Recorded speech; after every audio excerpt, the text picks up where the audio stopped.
สบายดีพ่อแม่พี่น้องมื้อนี้สิมาอ่านก้อนสู่ฟัง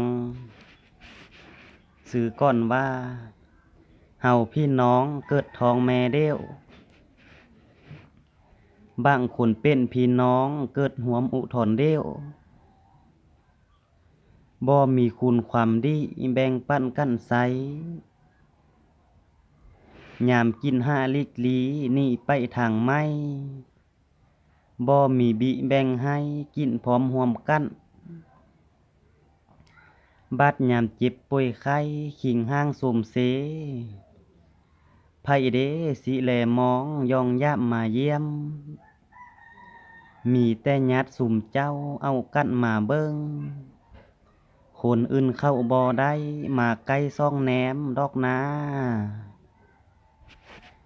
โอ้น้ออย่าได้ลืมถิ่นเขาเชื้อชาติวงศ์ตระกูลให้ถนอมหอมฮักอยู่กันเพียงพร้อม